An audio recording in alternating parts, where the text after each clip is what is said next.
de l'épidémie et se projeter sur la crise. On l'écoute.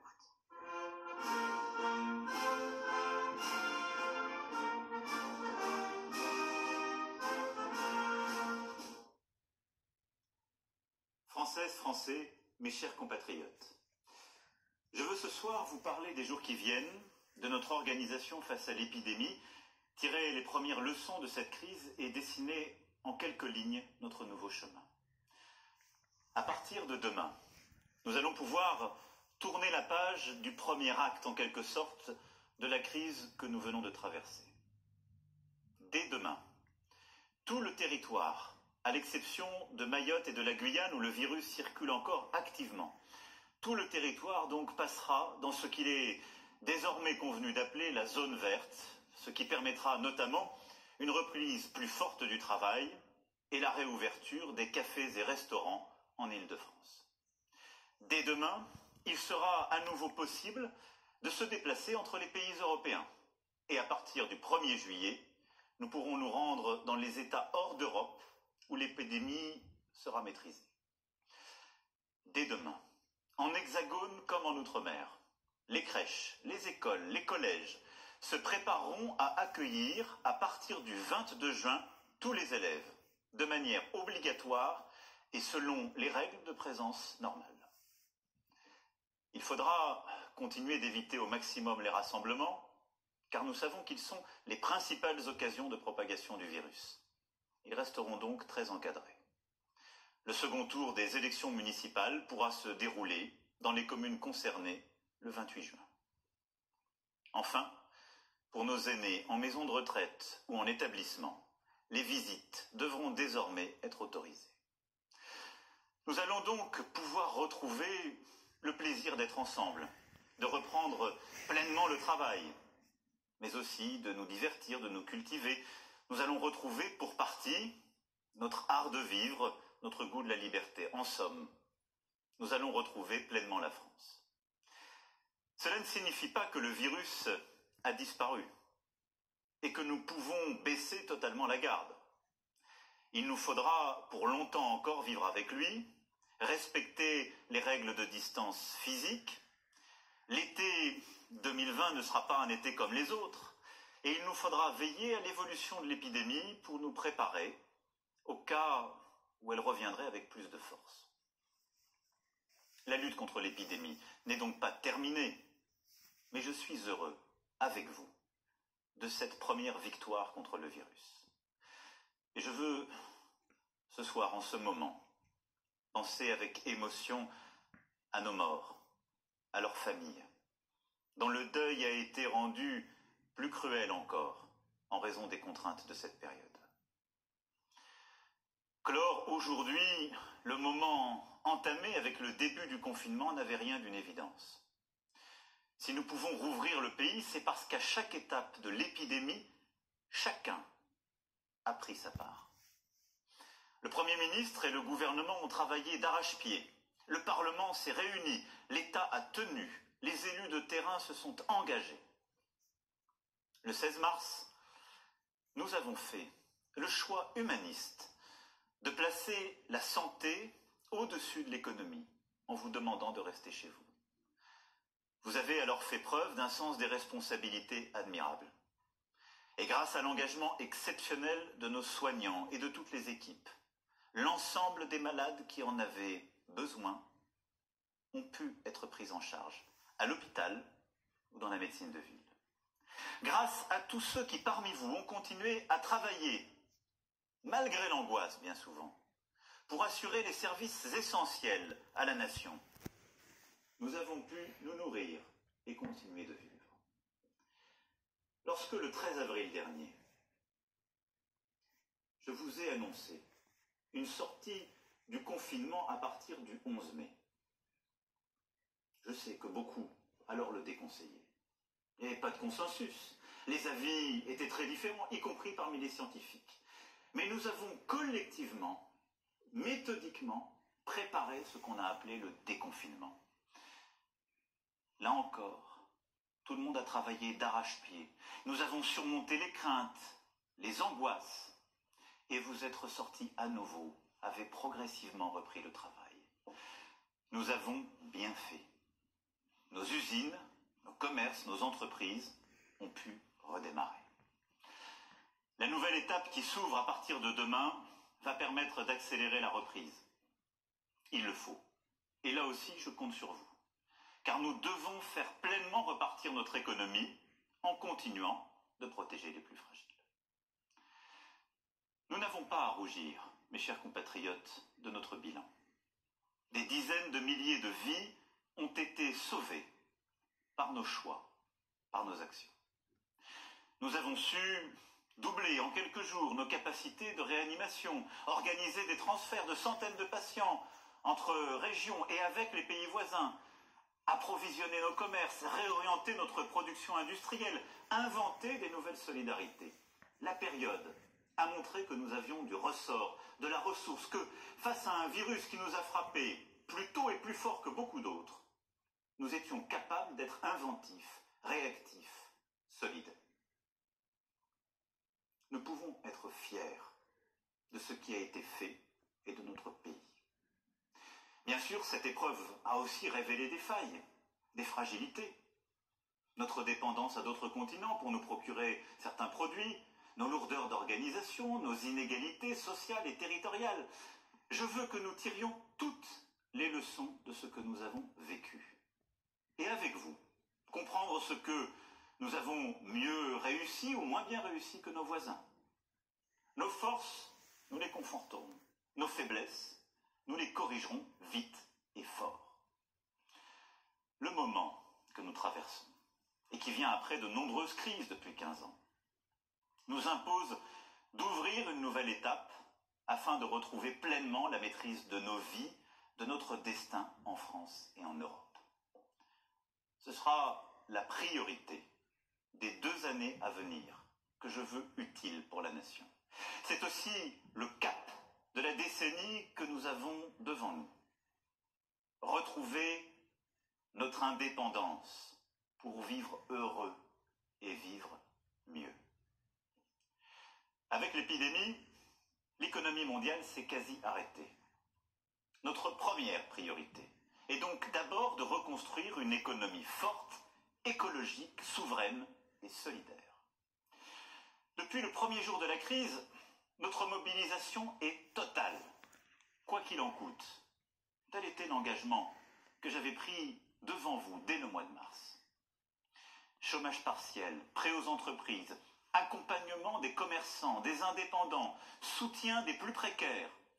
Tout a été mis en œuvre par le gouvernement pour sauvegarder nos emplois et pour aider chacun.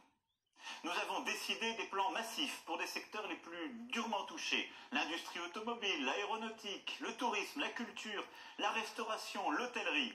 Et nous poursuivrons. Au total, nous avons mobilisé près de 500 milliards d'euros pour notre économie, pour les travailleurs, pour les entrepreneurs, mais aussi pour les plus précaires. C'est inédit. Et je veux ce soir que vous le mesuriez aussi pleinement. Dans combien de pays tout cela a-t-il été fait? C'est une chance. Et cela montre la force de notre État, de notre modèle social et de notre économie. Ces dépenses se justifiaient et se justifient en raison des circonstances exceptionnelles que nous venons de vivre. Mais elles viennent s'ajouter à notre dette déjà existante. Nous ne financerons pas ces dépenses en augmentant les impôts. Notre pays est déjà l'un de ceux où la fiscalité est la plus lourde, même si depuis 3 ans, nous avons commencé à la baisser.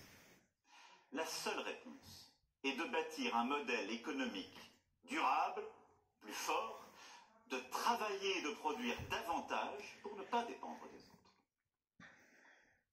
Et cela, nous devons le faire, alors même que notre pays va connaître des faillites et des plans sociaux multiples, en raison de l'arrêt de l'économie mondiale.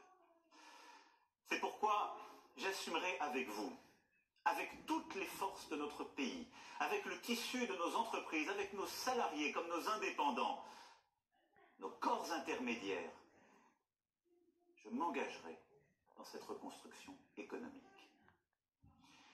Il nous faut d'abord tout faire pour éviter au maximum les licenciements. C'est pour cela qu'avec les syndicats et le patronat, nous avons lancé une négociation pour que dans toutes les entreprises, nous arrivions à préserver le plus d'emplois possible malgré les baisses d'activité. Il nous faut créer de nouveaux emplois en investissant dans notre indépendance technologique, numérique, industrielle et agricole. Par la recherche, la consolidation des filières, l'attractivité et les relocalisations lorsque cela se justifie, un vrai pacte productif. Il nous faut aussi créer les emplois de demain par la reconstruction écologique qui réconcilie production et climat, avec un plan de modernisation du pays autour de la rénovation thermique de nos bâtiments, des transports moins polluants, du soutien aux industries vertes. Cela passera aussi par l'accélération de notre stratégie maritime, nous qui sommes la deuxième puissance océanique mondiale. La Convention citoyenne rendra dans quelques jours son travail qui contribuera à ce projet. Cette reconstruction doit aussi être sociale et solidaire. Une relance par la santé, comme nous avons commencé à le faire avec la négociation du Ségur, qui non seulement revalorisera les personnels soignants, mais permettra de transformer l'hôpital comme la médecine de ville par des investissements nouveaux et une organisation plus efficace et préventive. Une relance solidaire qui permettra de mieux protéger nos aînés, mieux protéger aussi les plus pauvres d'entre nous. Une relance sociale et solidaire enfin, par un investissement massif pour l'instruction, la formation et les emplois de notre jeunesse. Nous le lui devons.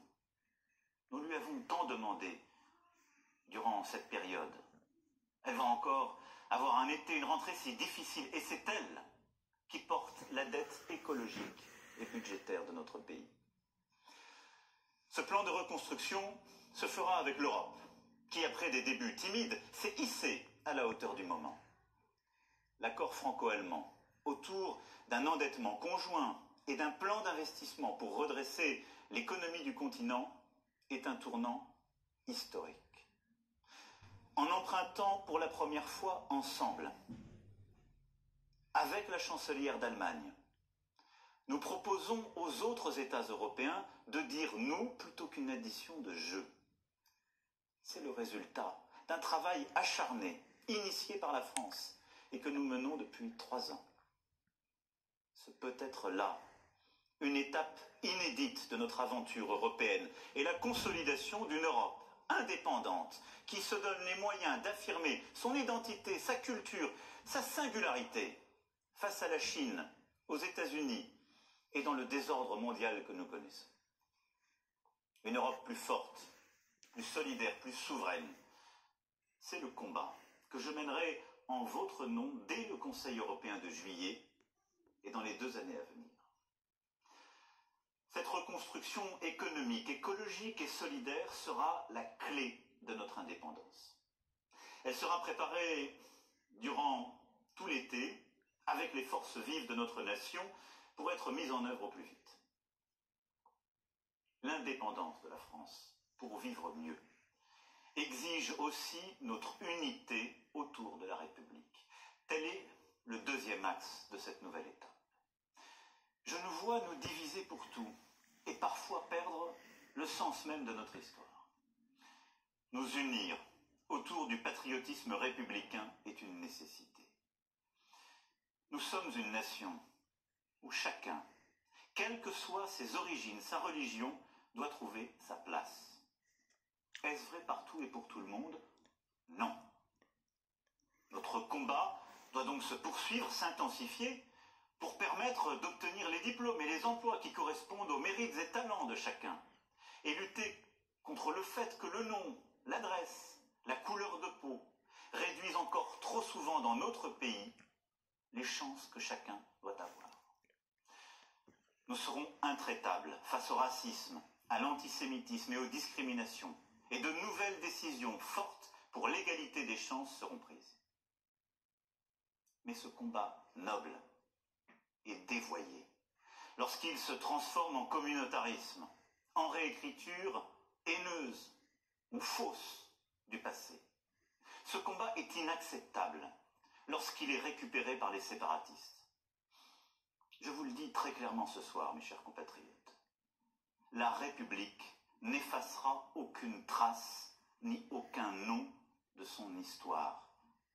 Elle n'oubliera aucune de ses œuvres. Elle ne déboulonnera pas de statues.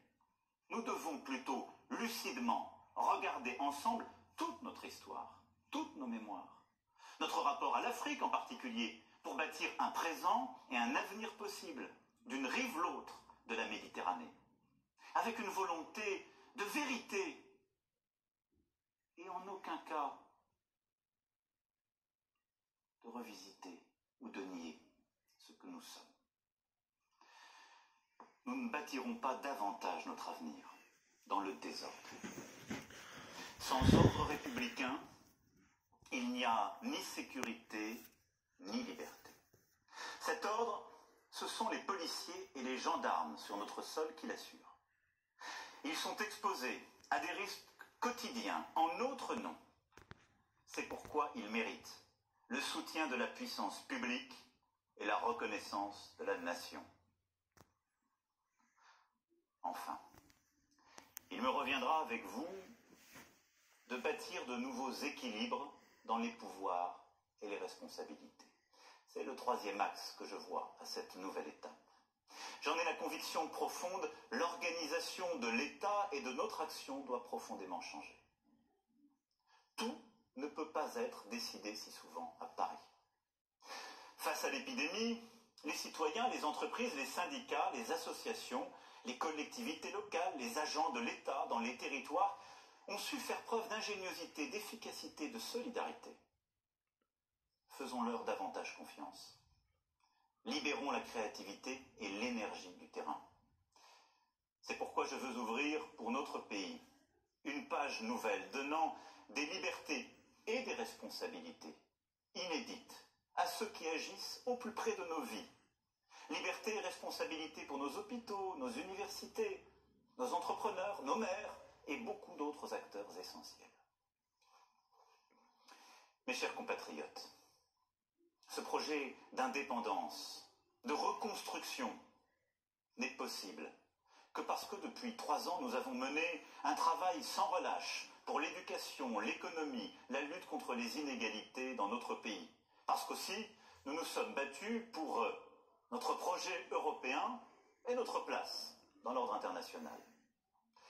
Je ne crois pas que surmonter les défis qui sont devant nous consiste à revenir en arrière. Non. Mais les temps imposent de dessiner un nouveau chemin. C'est ainsi que chacun d'entre nous doit se réinventer, comme je l'ai dit, que nous devons collectivement faire différemment. Et vous l'avez compris dans ce que j'ai commencé ce soir à esquisser, je me l'applique d'abord et avant tout à moi-même. C'est dans cet esprit de concorde que j'ai demandé au président des 2 chambres parlementaires et du Conseil économique, social et environnemental de proposer quelques priorités susceptibles de rassembler le plus grand nombre. C'est aussi dans cet esprit que j'ai engagé des consultations larges que je poursuivrai durant les prochains jours. Je m'adresserai à vous en juillet pour préciser ce nouveau chemin, lancer les premières actions.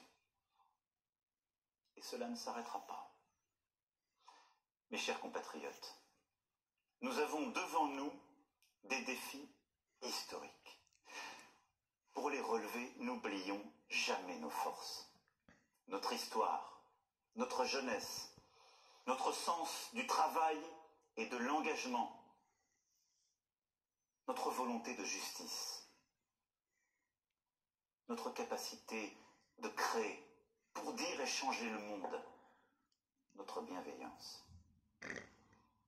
Agissons ensemble, avec toutes ces forces chevillées au corps.